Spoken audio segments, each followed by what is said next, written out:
LCX after sales video. 6th period. HR13 front replace the controller. 1. Tear off the silicone cushion on the bottom plate. 2. Use a Phillips screwdriver to unscrew the 13 screws on the bottom plate.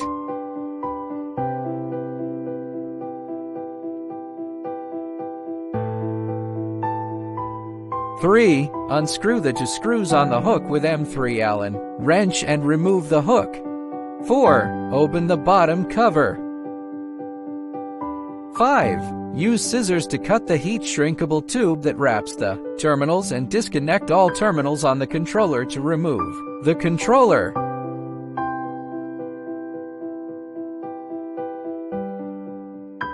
6. Take out a new controller and clamp the new controller, according to the video. 7. Connect all terminal lines to the controller with the video.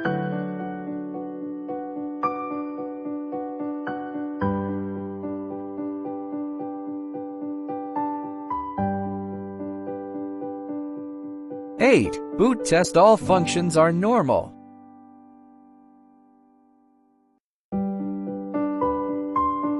9. Arrange all the lines and cover the board back.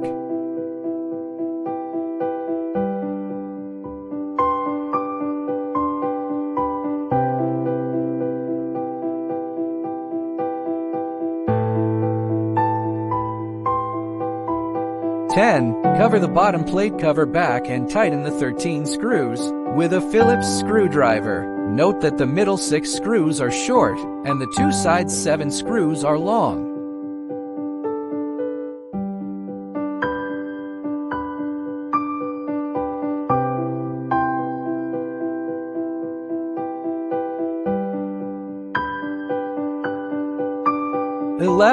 Tighten the 2 hook screws with M4 Allen wrench and stick the silicone pad back to the bottom plate.